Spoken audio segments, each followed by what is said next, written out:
unit of Central Bank of Nigeria. Senators warn Tinubu ECOWAS leaders against approval to deploy troops to Niger Republic for full military action.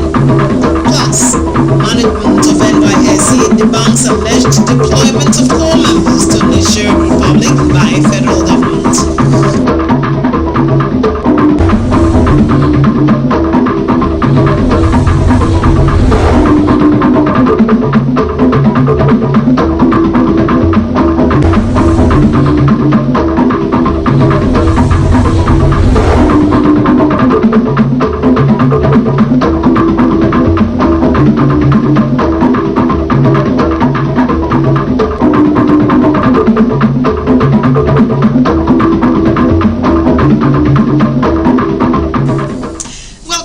The world news. This is Riverside Television and my name is Belle Barapaka. Do not forget, if you love River State, then try to make her achieve greater heights, because this is a task we must accomplish. Now, details of reports making news this hour. Phones are a necessity, especially nowadays where communication and sealing of business transactions are done from the comfort of the home. However, its negative sides should not be overlooked, considering the fact that they affect the health of users. Godspa Anile in this report takes a look at the effects of the improper use of the phone.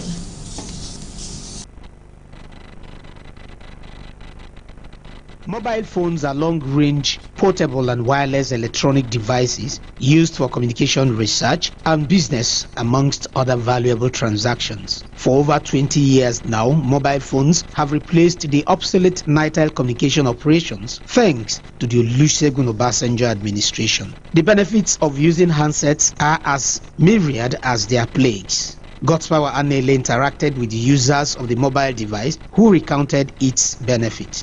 I use it mostly in browsing, research and other activities. The phone handset is for us to communicate with our mouth, not to cover the ears. Because when they teach you, what you will do is to use your phone and browse more to get more details and even advertise your product on your phone. Sometimes, if I don't want to copy my note, I'll tell somebody to snap notes for me, then send. When preparing for my exams now, I don't read through my notes. I actually read through my phone. You can also use it, video, what we call it video conferences. You can use it as a tracking system. You can use it as a means of even viewing your home. What are some of the bad effects of using the handsets, such as the use of an ear cord? Favor, a student and other respondents recounted their experiences. If it's at the highest level, it has an effect on your brain. Yeah, sometimes when I listen to music and it's very loud, most times I get migraines or headache from it. They block their two ears and you find out that motor will be blowing on, they will not hear. Sometimes some people can just get accident and just die. Yeah, when the volume is too high or so, and when applying it every time. Some people sleep with it, even earpieces is actually bad. It has also become a dubious bank for siphoning and duping people. We put earphone on the ear while the phone is in our pocket, walking on the way. With that noise, playing music, with that, we will not hear the sound of any vehicle coming. And that has resulted to the death of so many people. You see, where accidents happen, victims are in problem. And instead of people to assist them, they are busy videoing. Doctor of Philosophy, Guidance and Counseling, Psychology of the Department of Educational Foundations, Faculty of Education, River State University, Dr. Patricia Ella Okim Abo, explained that careless use of ear devices by the youth could cause ear and brain cancers and lead to untimely death. She advised on how to use handsets. It's a menace to the society. We are losing vibrant young children that are not supposed to die like that, but carelessly they die. By the time you allow these things go into your brain, you are destroying yourself. Before you know, you begin to hear cancer of the brain, tumor of the brain, this, that of the brain. And you too, sometimes it goes to the heart. And they have been telling us that using phone, that the battery is even low, to talk, you put it on the ear, that it damages the brain too, and the ear. So we should take caution of this. Some people are suffering now. You hear them, I'm having a bite in the ear. And parents are spending money for them. Prevention is better than cure. Traditional custodians of the law of the land were not left out as they condemned the unhealthy use of devices such as the handset. It has its pure disadvantage. Your parents also need to sit to really view what the children are viewing on the thing.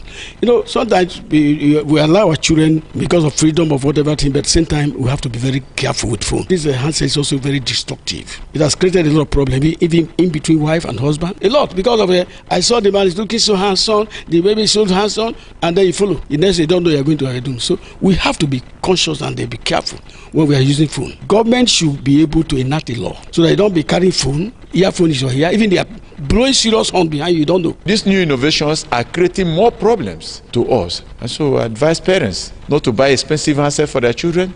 There are many suffering along the streets who need those money.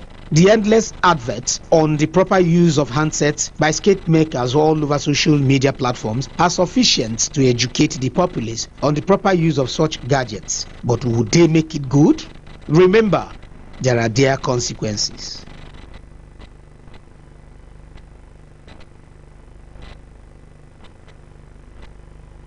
The River State Police Command has enumerated its achievements in the fight against criminality, gangsterism, and cultism in the state. Commissioner of Police, River State Command, Nguyi Emeka, stated this while addressing newsmen at the police headquarters, Mosque Road, Port Harcourt. Emeka said, following credible information, operatives of the River State Police Command have raided criminal hideouts, recovered some firearms, ammunition, and stolen vehicles, arrested a serial fraudster, murder suspect, and foiled a kidnap attack. According to him, police operatives from the command arrested one Precious Frank of Bakana community in Degama local government area, River State, who specializes in generating fake alerts from the app, using the same way to defraud innocent POS operators and shopkeepers following a complaint from one of his victims. He said on receiving the complaint, a thorough investigation was carried out, which led to the arrest of the suspect and the unraveling of the techniques adopted by the fraudsters to defraud their unsuspecting victims. The suspect has, however, given detailed information that could lead to the arrest of other members of the gang. The Commissioner of Police also said police operatives have arrested one Isaac Okuma of Alebiri town in a Keremo local government area of Bayelsa State in connection with the murder of one Josephine Ibiju late at Baptist Waterfront, which was reported on 10 June 2023, adding that investigation is underway to arrest other members of the suspect's gang. To national matters now, President Bola Ahmed Tinubu has revealed that a comprehensive forensic audit of the Central Bank of Nigeria, CBN, is underway and disclosed that a thorough overhaul of the civil service payroll would soon be carried out.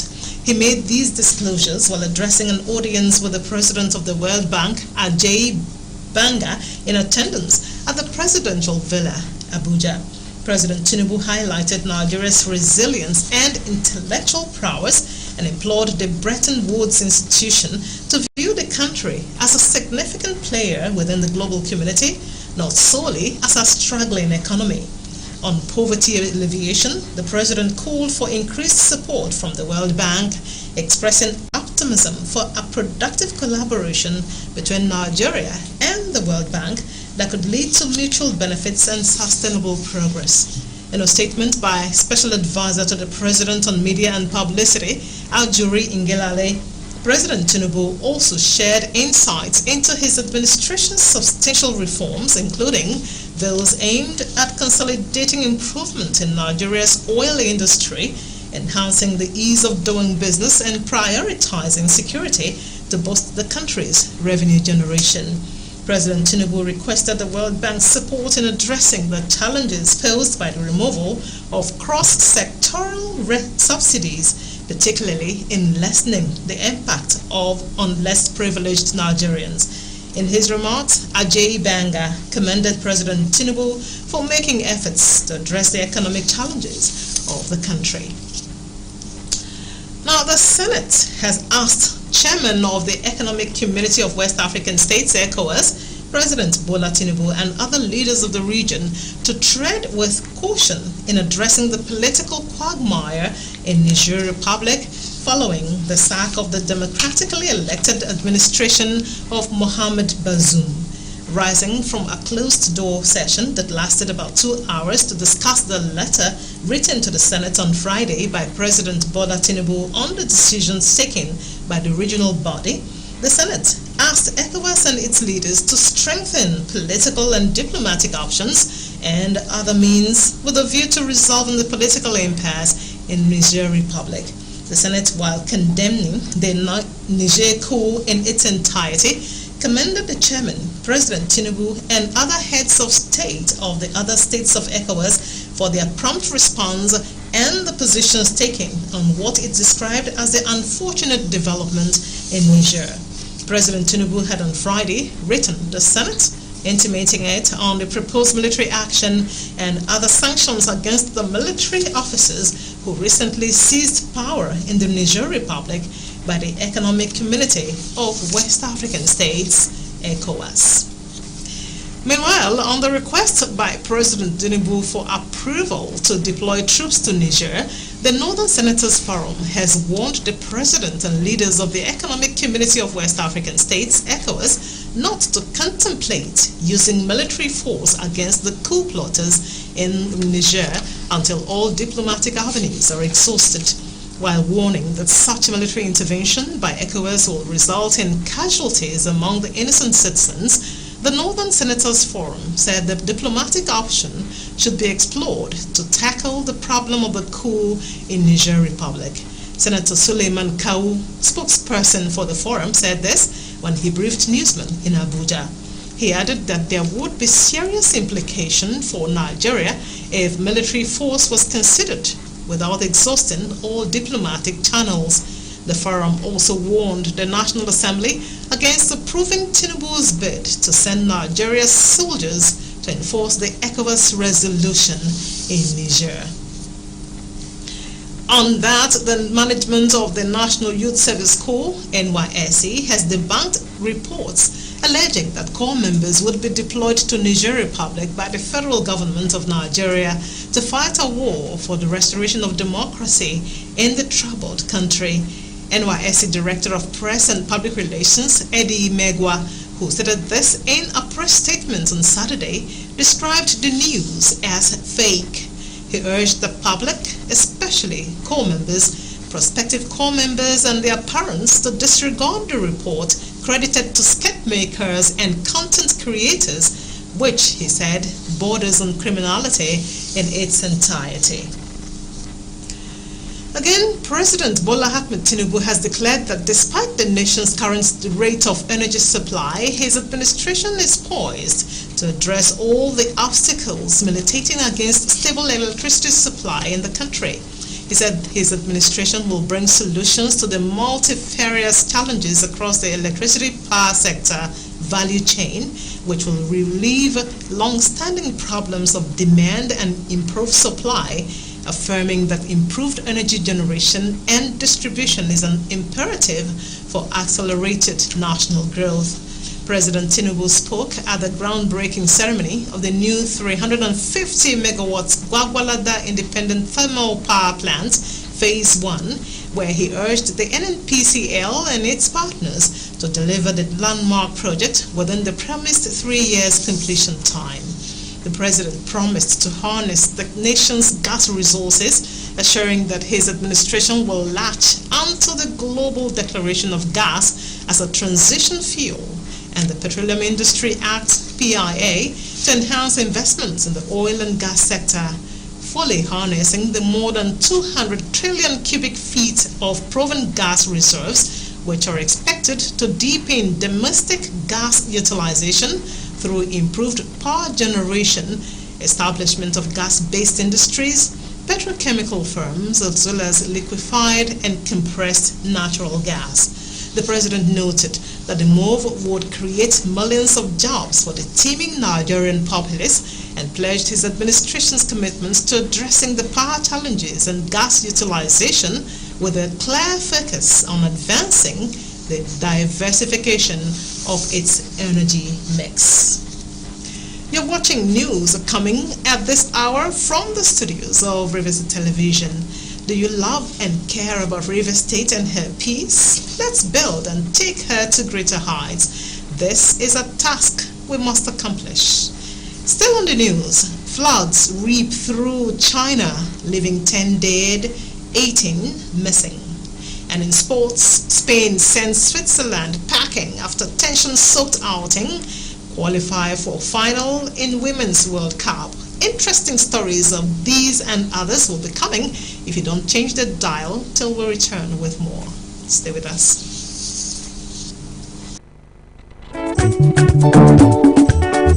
Countryman, better don't come. Oh yes, our communities go begin enjoy better benefits as host communities from oil companies where they operate for our community. According to the new Petroleum Industry Act (PIA), communities go get 3% from the oil companies where them don't keep to take develop our communities. But me and you as community and even the oil companies, everybody get responsibility to protect our oil wells and pipes from vandals and avoid spillage. That is why Nigeria Upstream Petroleum Regulatory Commission (NUPRC) in partnership with River State government, they organize program to open our eye and teach us, make us understand. They call them Petroleum Communities Engagement to understand the 3% OPEX, their sustainable development and participatory rights as contained in the Petroleum Industry Act (PIA) 2021. And on Tuesday, 8 August 2023, the program will take place for Dr. Obiwale International Conference Center along GU Aki Road for Port Harcourt. Countryman, come make we learn and know our responsibility and benefits to make our communities develop well. The Nigeria Upstream Petroleum Regulatory Commission (NUPRC) and River State government, they send this message.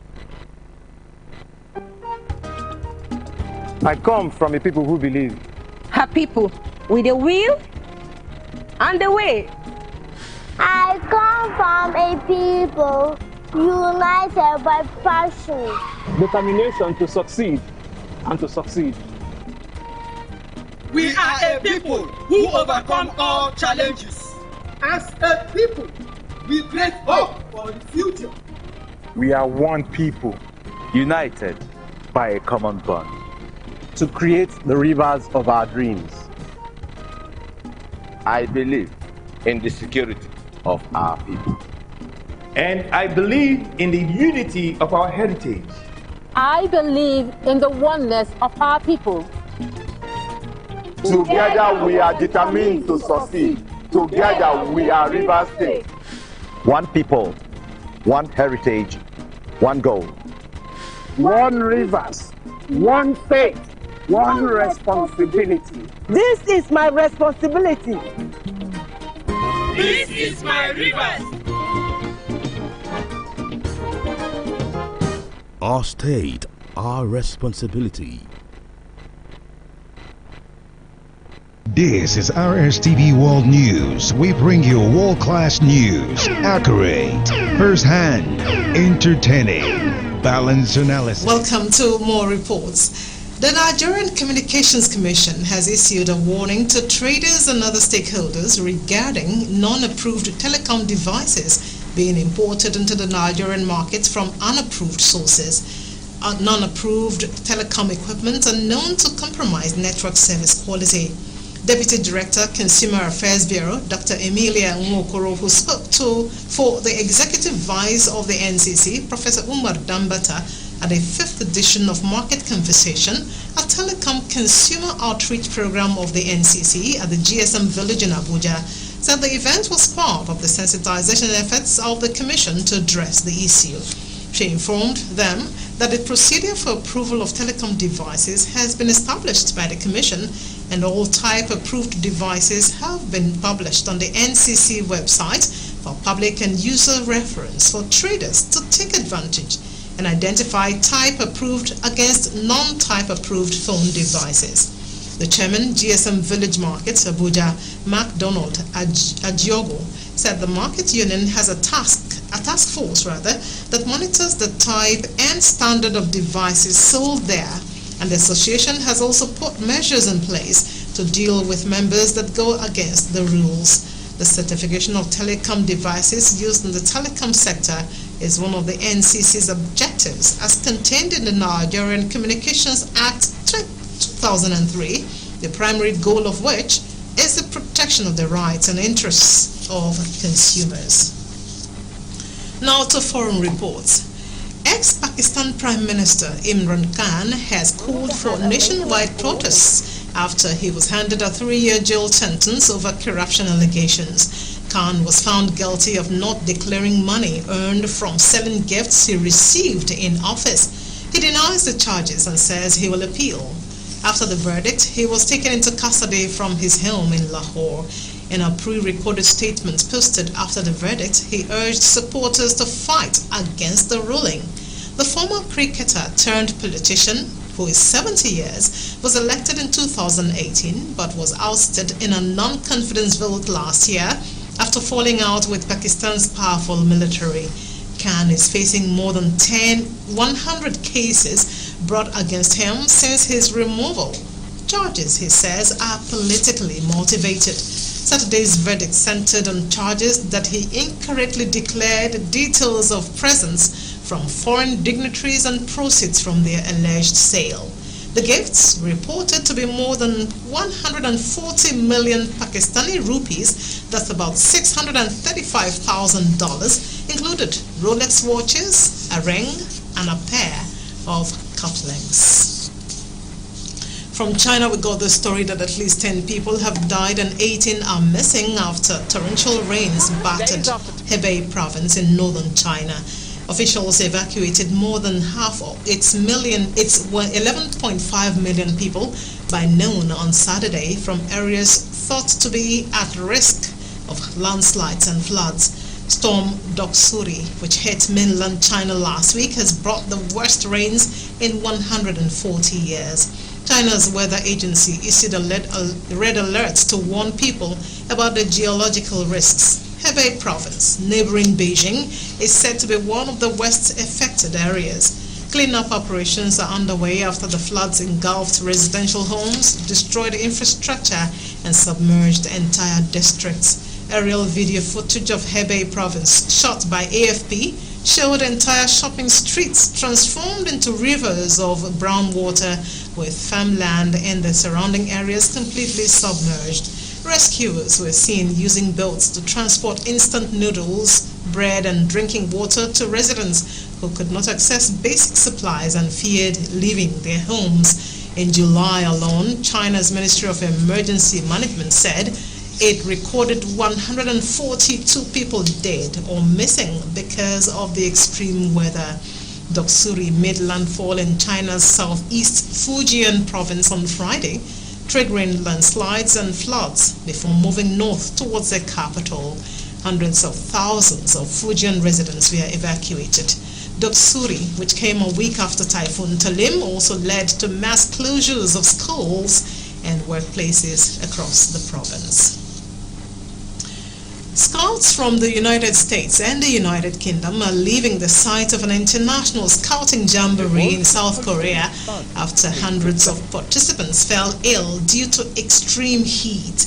The U.S. Scouts will move to a U.S. Army base about 175 kilometers from the site of the World Scout Jamboree in South Korea's southwest after taking part in the Jamboree program on Saturday, according to Reuters news agency, citing an email to parents. Scout leaders made the decision to leave the campsite in Buan, North Jeolla province, due to ongoing extreme weather and resulting conditions at the Jamboree site, the email said. The move comes after the UK Scout Association on Friday announced it would pull more than 4,000 scouts from the campsite and move them into hotels over the weekend due to soaring temperatures. The exit of the US and UK contingents deals a blow to the South Korean organizers and government's efforts to salvage the event, which has also been plagued by complaints about food quality, sanitation, and insects. President Yoon Suk-yeol on Friday directed authorities to provide an unlimited supply of air-conditioned buses and refrigerated trucks to the site after his administration earlier sent dozens of military physicians and nurses. The World Organization of Scout Movement has asked the South Korean organizers to consider ending the event ahead of schedule due to safety concerns. Now to entertainment news. Nollywood actor Jerry Williams has finally addressed reports trailing his suspension by the Actors Guild of Nigeria over a drug abuse issue. Here is Mavis Victor from the entertainment desk with the report.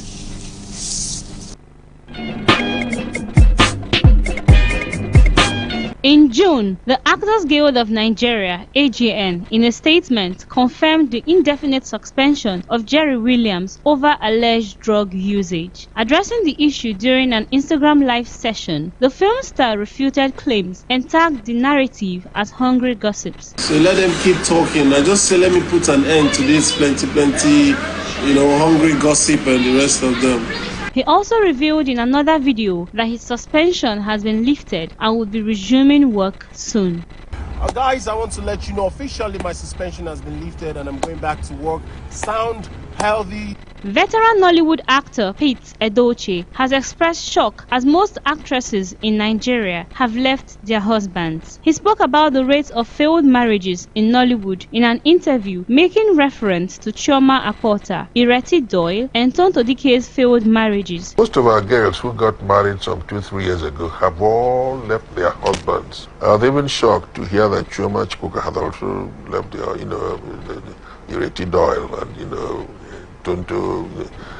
He urged women to take their wedding vows seriously and remain in their marriages as it is for better or worse. You take a vow when you're going to get married for better, for worse. Not for better for us, for better, for worse. And finally, the family of late superhero actor Saint Obi has announced the funeral arrangement of the deceased actor as he will be laid to rest in his hometown in Imo State. Recall that the popular actor reportedly passed away on Monday, May 8, 2023 at 57 after battling a protracted ailment. May his soul rest in peace. Mavis Victor, RSTV Entertainment. A look at some sports stories now. Spain reached the quarterfinals of the Women's World Cup for the first time after producing an outstanding display of firepower to send Switzerland out.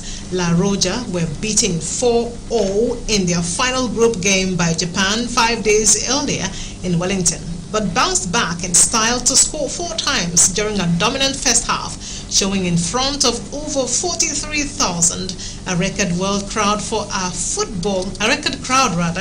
football match in New Zealand. In an incredible opening half, Cordina made up for her own goal by adding Spain's 4th after a scramble inside the box. George Wilder's side are the first to reach the last 8 and will play the winners of Sunday's match between the Netherlands and South Africa in the quarterfinals in Wellington next Friday. And in the other game, Japan took a step closer to a second Women's World Cup title when they beat Norway to reach the quarterfinals. Risa Chimzu's heavily defected strike restored Japan's lead before Hinata Miyazawa raced through to score a third and seal side's progress. The goal cemented Japan's place in the quarterfinals and kept Miyazawa on the target for the Golden Boot. She leads the scoring chart in Australia and New Zealand on 5. Japan will play either defending champions, the United States, or Sweden in the last 8. Still talking sports, Arsenal will be determined to prove they can once again challenge Manchester City for the Premier League title when the two sides meet in the Community Shield at Wembley on Sunday. The traditional season curtain raiser sees champion City face runners-up Arsenal.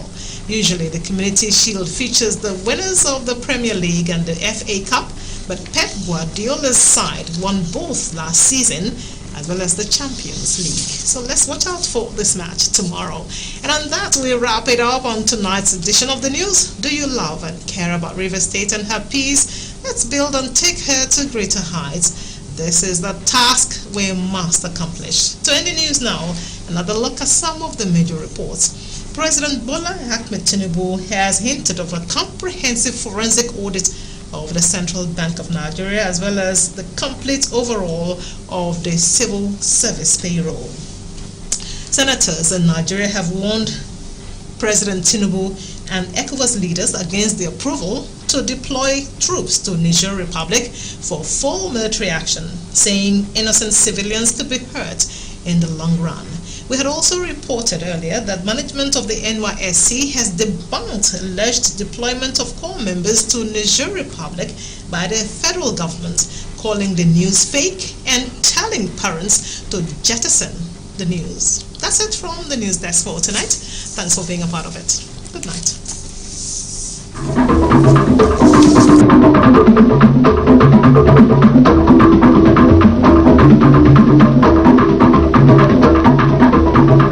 This is RSTV World News. We bring you world-class news, accurate.